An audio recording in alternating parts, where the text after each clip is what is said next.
Hello, hi. Welcome to your favorite Makoti podcast, Makoti Unveiled. I'm your host, the resident Makoti, Siyatewu. Now, what do I always tell you about this show? Fantastic guests, of course. It doesn't get better than Makoti Unveiled when we get to guests. And today is no different. Today we are joined by an attorney. Her name is Kholofelo Mashitisho. And we're talking about all things cohabitation. Remember that old song? Tell me, how old are you guys? Are you guys young or are you old? I'm a 2000, Pandle. But remember that old song, Fat and Sit. Engithi ngizwile na. Ilama Fat and Sit. Hey, everyone? Yeah, I'm a 2000. Outside. Sisi, how are you? I'm good, thank you. How are you? I'm good, thank you. Thank you so much for joining us.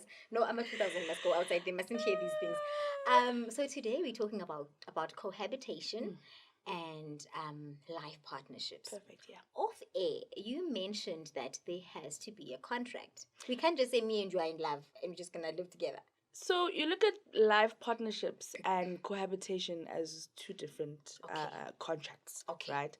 Life partnerships are normally people who they've specified they don't want to get married, and they have now decided that they want to enter into a life partnership.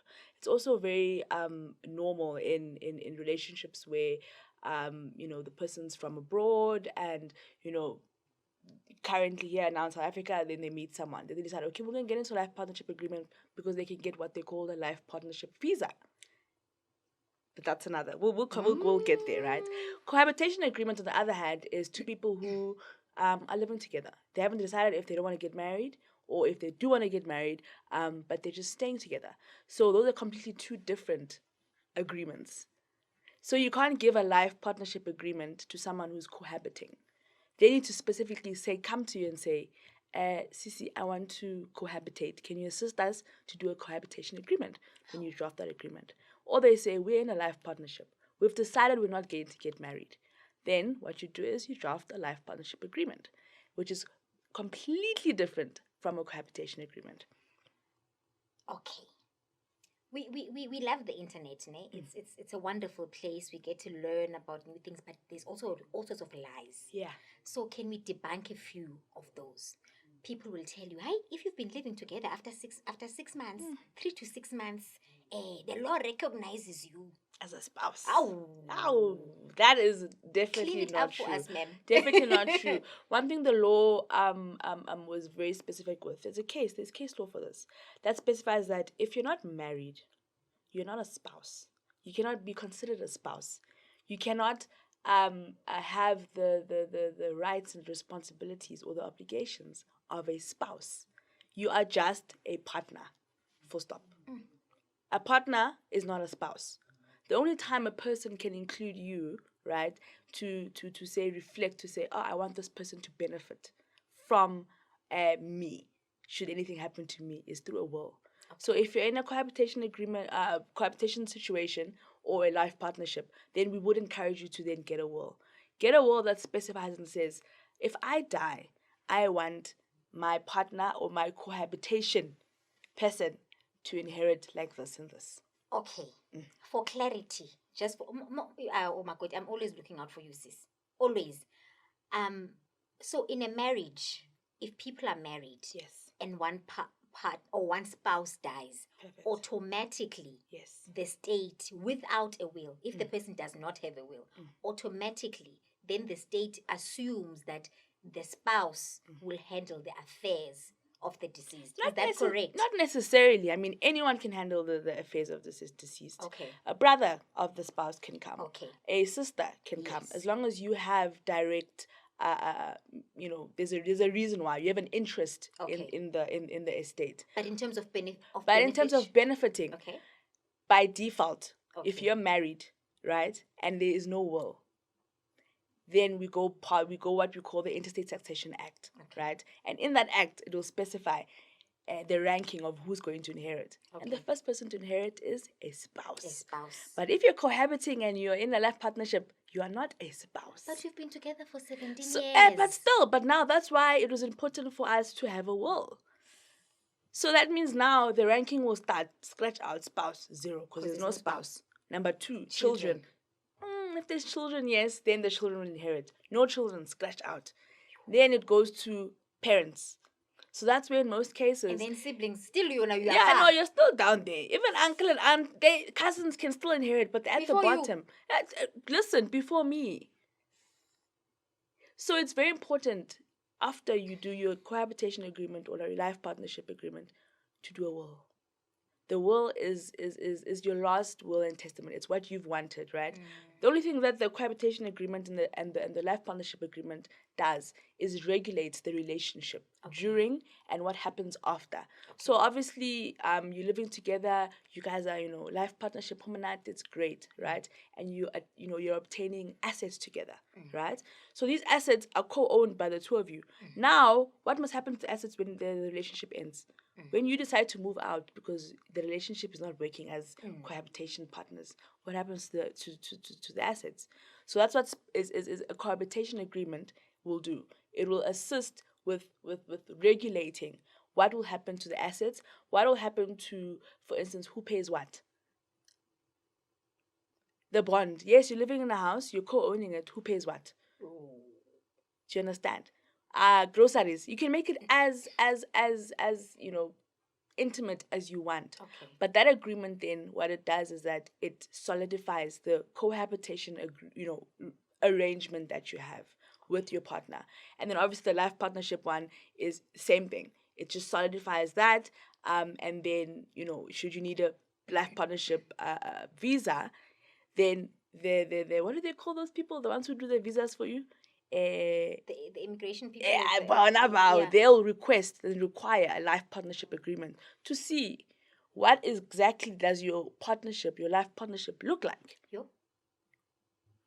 Okay. I'm gonna add some spice nyana because I'm shady like that. Other cultures I can't speak for. Let's come to the black community. Now we come to the black community and we say Smang Mang is Smang Mang's wife. Because we know they're married. But then what do we do when Smang Mang and Smang Mang are not married? But we know they've been together for 17 years. They've been together for 20 years. They possibly even have adult children together. But they're not married. And they don't have this document. Akuko cohabitation, akuko partnership agreement. What then happens? Because a lot of our families in the black community don't know about these things. Do they start saying, "Oh, you weren't married to Malume, therefore"? Heck. Unfortunately, that is the biggest issue, because if Malume dies, then Mama was 17 years. She doesn't enter anywhere. There's no way that she's able to claim from him unless there was a new judgment that came out. Unless she can prove that she was dependent on him. Yes. Okay. Financially, right? Then she can have a claim for maintenance. Yes. From his estate. Okay. As a dependent. Okay. Yes. But not as a spouse, as a dependent. And also not as a life partner, because it would have been different. Exactly. Had you wanted to enter into a life partnership, you would have signed the life partnership agreement. But asizazi kaloku thina ezi zinto, we don't know. And that's why we're here today, to educate and to teach and to make you aware that if you decide not to get married and you've decided that you're going to just live together and live up, you guys are good the way you are, then regulate that relationship. The government will not get involved. It's just between you and that person. So should anything go wrong, that person can pull out the document and say, we had a common intention to enter into this relationship, and this was the intention of the relationship, and these are the rights and responsibilities we said we're going to afford each other. The government doesn't enter. You don't even need to register this thing. No. You don't go to Home Affairs and say, here's our life partnership. No. We do it with you, Miss Come Attorney. to an attorney. Okay. Sit down. We consult. Right? We listen to your story, and then we can then draft the agreement accordingly to what your needs are as individuals, and then obviously as a couple. And then separately, you as an individual must come back and say, I want to do a will. Then the other partner as an individual comes back and says, I want to do a will. What then happens if you're applying for something like vehicle finance? They look at dual income households. Will this life partnership be considered as a dual income household, when you're applying for nice things and you want to, I mean, it could just be a co-ownership, because in this case, if you want to, if for instance I come to you and I say, sis, we're best friends, let's aha, go buy a house together, aha, right? They're going to need your bank statements, they're going to need mine, and that is the dual income, aha, right? okay, And then that will then determine, are we going to be able to get a bond? I see. So yes, it can help, but it will not. Your life partnership agreement will not be taken to Mercedes and saying, here's our life partnership agreement. And no, you guys will just be coming together to have a dual finance I see. application together and saying, we are going to co-own this together. Okay. Now, in terms of marriage, or in terms of the Marriage Act, rather, Of course. we understand that there are certain steps that need to be followed in order for a marriage to be recognized as such, whether it's a civil one or a customary one. So we know, Abo Malume have to be there. There has to be a celebration. Matchy. Yawa, shwe, shwe, Bona. we have to, we have to be there must be a thing. What do they call it when they send umakoti over? Yeah. The handing over. The handing over of Ceremony. umakoti. So it has to. There are steps in order for the legal system to recognize it. Now, in terms of a life partnership, are there any steps that need to be followed in order for it to be recognized legally, or is a simple piece of paper from my lawyer saying they did it? Legally, it will be recognized if you look by law. Remember, end of the day, the life partner is not a spouse anyway, right? So there's the only way a life partnership or a life partner can be recognized is if your life partner put you in their will. Guys, get that The law has been document. very clear. I mean, the judgments have said if you want your partner to be recognized as a spouse, right, then marry them, right? The people, if you don't get married, you cannot receive the same benefits As or a the spouse. same rights as a spouse. Because if you wanted them to do that, you would have gotten married. Guys, please just get these documents signed and done by your lawyer. If you're not gonna go and I don't know why I'm singing so much today. But if you're not gonna go down that road, just get the document signed and it's there with your lawyer. Now, where do we keep it? No, it Do we depends keep on it you. with If you want to or keep do it we with keep it ourselves? the attorneys can keep it. You can ask for a copy. You can keep it. Normally, what I like doing, because I look at this document as a holistic approach. So I look at it as an estate planning. The reason why you'd have this document is to plan your estate, right? Because in that document you would say what will happen to the car. In your cohabitation agreement, you can say, no, if we break up and we co-own the car, you can take the car, right? You can transfer over the car to you, and so remember, estate planning is about maintaining, protecting, and maximizing your wealth or your assets, right? So you look at it very holistic. So the same place where you put your will is the same place where you'd put this. The same place where you'd put very important documentation is where you'd put this So agreement. there with your policies in that big file. In that big file. But what I love doing, and I love this so much, is a Dropbox. Create a Dropbox, right? Online, on the iCloud, whatever you call it, right? The only person who must have the password to that would be you and your executor, who's the person who's going to be, the executor of your will. So should anything go bad, they will know, here's the life partnership agreement. This is what you wanted. This is what your will says, right? This is what all the documents and the policies say, and the beneficiaries that, my life partner is going to receive a portion of whatever policy you open for them, right? So it's easy to attain those documentation. Okay. Create a broad Dropbox, put all those copies in, but also at the same time, I always encourage on a yearly basis, update it. Okay. Your cohabitation agreement today is not the same as next year.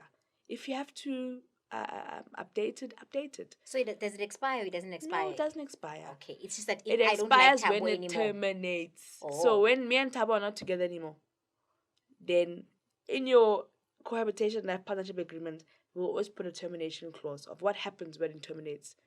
What do we do? What processes do we follow to make sure that the termination is smooth? It's like a contract. Think of it as a shareholdership agreement. Okay. You know what I mean? There is always a clause that says, okay, we're terminating. What happens when you terminate? What happens when you leave your job? There's always a clause that says you have 30 days, this is what happens. You need to Notice do your period. notice period. You can't just walk out the door without paying the bond and say, I'm done. See what I mean?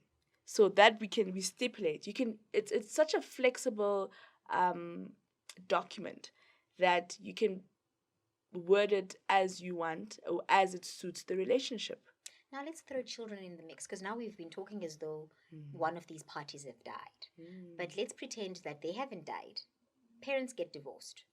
And then sometimes there are ugly custody battles. Of course. What then happens if the parents were not married, but they were in a life partnership agreement and there's children, minor children? What happens then? So, recently, or not actually quite recently, quite a while back, they used to call kids born out of marriage.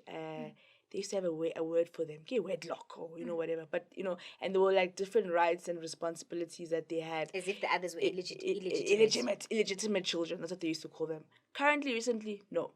If you are a child born from a relationship, right, and married or not married, the rights and the responsibilities of both parents are equal. Okay. Right? So just as a husband must maintain their children, so must a partner in a life partnership agreement do exactly that. Okay. In an agreement like this, what you can or how we can relate to the children is to speak about, if we break up, what happens to their primary residency, where they're going, who are they going to live with? Because now we're not together anymore. So you would state that in that agreement to say, there's 2 minor children, these are the children, this is who they are. Should we decide our relationship gets terminated, the primary residency, we don't speak of custody in South Africa, we speak of primary residency. Okay. Right?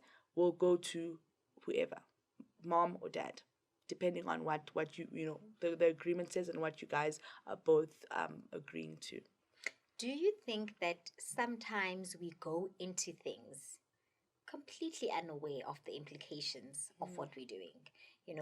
Why there are people who say, why buy the cow when you can get the milk for free? And as disgusting as that may sound, there are people who would say, well, why should I get married? Because we can live here. Marriage is just a piece of paper. It doesn't mean anything. Does it mean anything, the marriage certificate, or is it just another piece of paper? It definitely means something, because it gives you, especially if your spouse doesn't have a will, it gives you the upper hand, right, in Interstate Succession Act, in the Interstate Succession ranking, right? You are a spouse, you have upper hand to plan the funeral, because in this case, in a life partnership, the family can say, especially for females, right, you didn't marry our daughter, so let's take her and let's go bury her. Enter Kholofelo and an urgent court application. Exactly. And now who am I? Kimang? Because we've just been staying together. We have no agreement. We haven't stated what happens. But we were just practicing. No, yeah. Practice is fine, but then the court will always take cognizance of the fact that, yes, but the family is here and they want to bury their child in Limpopo. When I want to bury in Pretoria, in Joburg. But who are you? Now I don't know how to answer. Who are you? And I'm on what grounds are you coming? To say, yes, it's my boyfriend, but I want to bury my boyfriend.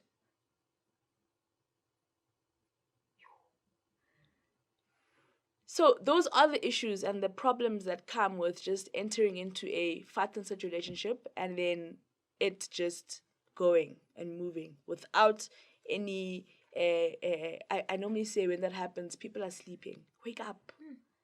What happens now when who's going to get guardianship over the child should you pass away? What if you both die at the same time? Right? Who's going to take the child? And those are things that you put in a cohabitation agreement, life partnership agreement, wills. Those are all documents that can reflect your last will and testament, or your last your wants and your needs, or what you'd want to happen should anything happen to you. Because end of the day, a minor, they are They need to be protected, right? And if Yo. you have children and you're in such a relationship, hey, it's tough. It's tough to just go on the whim and just walk like nothing's happening. Now, to wrap it up, and we're about to let you go, but in the case of a marriage, when the parents get divorced, Yes. there is a way of dissolving the marriage. You know, course. they'll go to court and they'll get their decree, and there'll be settlements that will be made and concessions here and there, blah blah blah. In the case of a life partnership agreement, ngapha we've got a life partnership agreement, ngapha we've got a cohabitation agreement. When these people have decided that they are going to enter into this contract, and then 5 years, 10 years down the line, they decide to call it quits. But now Abu Titibos is already on the wheel. What then happens when you dissolve the life partnership? Do we have to come back to the attorney and say, Tibos and I have now called it quits, we're done? Or do we simply tear it up? Look, in the agreement, it will state what you guys want to do. Okay. You guys can come back and, we can then, say, we've come up with another contract and say, the life partnership has ended, and this is what happened. This is how you guys have dissolved the assets. I see. Yes. What happens tearing if you've it up? forgotten? Yes, you can tear it up and then it's over. But like I said, remember, this document doesn't go to the government. It doesn't get registered. It doesn't get, it doesn't go to Home Affairs. So even if you tear it up, you move on with your lives, it's fine. As long as what is it called? Notarized. So the only person who will is who will have, the document would be your attorney, the notary who notarizes it, as well as yourselves. Okay. The notary is just there to how do I put, to authenticate. Yes. That these are the two people who entered into this. Now we enter into this thing. I tear up my copy. You don't tear up your copy. Then one of us dies, or I die. Then you have the copy, and you're like. That's why it would be a good idea for you to go to your go attorney, back. and then your attorney will same thing, notarize it. Then should you die or anything, but even if you do die, remember you are not a spouse, so you don't count as a spouse. But if I had put Tabo in my will and I died, right? Unfortunately, Tabo is still going to be on the will. And you forgot to take him out? Yeah, if you forgot, unfortunately. Because you didn't update your things yearly like Kholofelo told you. She told you every year update, and then you forgot Tibos in there. Tibos is still there. And now Tibos going to benefit from your machankuras. But that's what I'm saying. When you go to the attorney to terminate or to say, guys, we've broken up, we've done, then the first thing I would say to you is, let's update your will. But if you didn't go back to the attorney, you just tore it up? I'm sorry, sis. Hey. So Tibos is getting your machankuras. We just get there and we just say, ish. Unfortunately, your will was your last will and testament. And he walks away with the randelas. And he leaves and he's able to... the family can come in and they can dispute.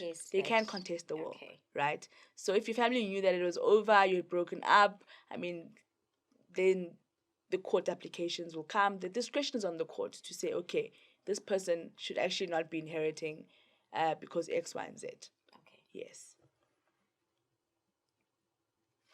You need a pen and paper when you come watch this show. Hey, we're learning so much. Ma'am, thank you so much. We really appreciate. Time flies when you're serving fries. That's a good one.